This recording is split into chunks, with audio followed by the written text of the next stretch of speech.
Je pense en avoir déjà parlé auparavant, mais tout ce dont il est question ici, c'est de faire un logiciel fonctionnel et utilisable. Si ce n'est pas terminé, c'est inutilisable. Quand vous serez dans votre séance de planification, c'est-à-dire votre sprint planning meeting, qui initie le sprint, vous allez consacrer du temps pour définir clairement le sens de terminer pour les PBI de l'itération en cours. Mais j'ai une question. À propos de votre équipe de développement qui travaille présentement sur les PBI, est-ce qu'ils savent vraiment qu'est-ce que terminer veut dire? Dit d'une autre façon, avez-vous une définition de terminer? En développement logiciel, avoir une définition écrite de terminer est un incontournable. Une liste de définitions de terminer contient tout ce qui est nécessaire pour affirmer avec certitude qu'un PBI est terminé. Et quand on dit tout, c'est tout.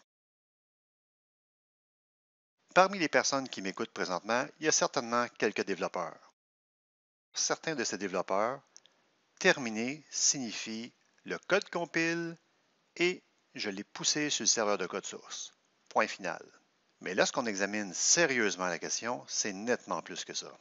Voici une liste de choses à cocher pour indiquer que c'est terminé. Le code comporte des tests unitaires et je suis un fan de tests unitaires. Faire du code sans test unitaire relève de la pure inconscience. Les tests unitaires ont au moins une couverture de 75% du code. Vous allez voir dans le cours comment faire une analyse de la couverture du code dans les tests unitaires. Le code, une fois poussé sur un serveur de code source, est fusionné dans la branche main. Peut-être que cela pour l'instant ne vous dit rien, mais dans le gestionnaire de code source, celui qu'on utilise dans le cours, la technologie Git, vous pouvez faire différentes branches qui, une fois terminées, sont fusionnées à la branche principale. Le code compile et les tests unitaires sont verts lors de la création automatique du build. Vous allez voir que compiler une application sur un poste local n'est pas suffisant. Il faut aussi la compiler sur le serveur distant afin de s'assurer que, effectivement, la compilation est toujours un succès, ainsi que les tests unitaires. Les objets du schéma de la base de données sont poussés vers le serveur de code source. Les scripts SQL comme Create, Delete, Update que vous connaissez doivent être également poussés sur un serveur de code source, dans notre cas, TFS. Le code doit être revu par une personne autre que l'auteur original. J'ai toujours des doutes lorsque la personne code et que personne d'autre ne voit son code. J'aime bien avoir l'opinion d'une autre personne à propos du code que je fais. Ce qu'on a vu dans la partie gauche de l'écran touche le développement et le développeur, mais il reste aussi, dans la partie droite, d'autres éléments à vérifier pour indiquer terminé, les tests, le déploiement et les opérateurs. Il existe un plan écrit de tests touchant l'assurance qualité.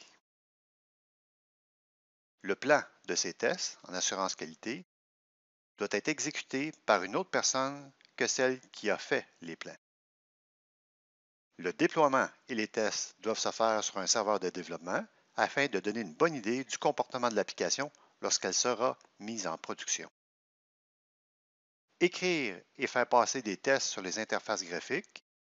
Il existe des programmes pour vérifier les interfaces graphiques ou communément appelées UI. Dans certaines compagnies, les bugs peuvent avoir une priorité élevée ou faible. S'assurer que les bugs ne sont pas de sévérité 1 ou 2. Faire revoir le tout par le propriétaire du produit, le Product Owner, car après tout, c'est à lui qu'appartient le produit. Pour chacun des PIB, les tests d'acceptabilité doivent passer. Il existe un plan pour le déploiement et une procédure de retour en arrière. En effet, lorsque vous poussez votre application en production et que des problèmes graves apparaissent, vous devez être capable de revenir en arrière et de remettre l'application telle qu'elle était avant votre déploiement, afin d'assurer une continuité des affaires. Le plan de déploiement est revu par les opérateurs système. Il existe dans certaines organisations des personnes chargées du déploiement de votre application en production. Les changements dans la base de données sont revus par les administrateurs des bases de données En effet, votre application peut comporter des changements dans la base de données, DBA. Ces personnes doivent être informées de vos changements et de vérifier leur impact. Faites des tests de charge et finalement, on peut indiquer que c'est effectivement terminé lorsque le déploiement se fait sur le serveur de production. Pourquoi écrire une définition de terminé est si important? Ça indique clairement les étapes à faire, ça évite les ambiguïtés. Tous peuvent consulter les étapes et avoir la même compréhension que les autres personnes. Ça aide à l'équipe à faire une estimation des impacts. Si quelqu'un arrive avec une requête qui laisse croire que cela demande 1 heure ou 2, en vérifiant la définition de terminé, il est possible que vous arriviez plutôt à 3 ou 4 jours. Aide à réduire ou minimiser la dette technique. À l'aide de la définition de terminé, vous vérifiez si ça c'est fait, ça c'est fait, ça c'est fait.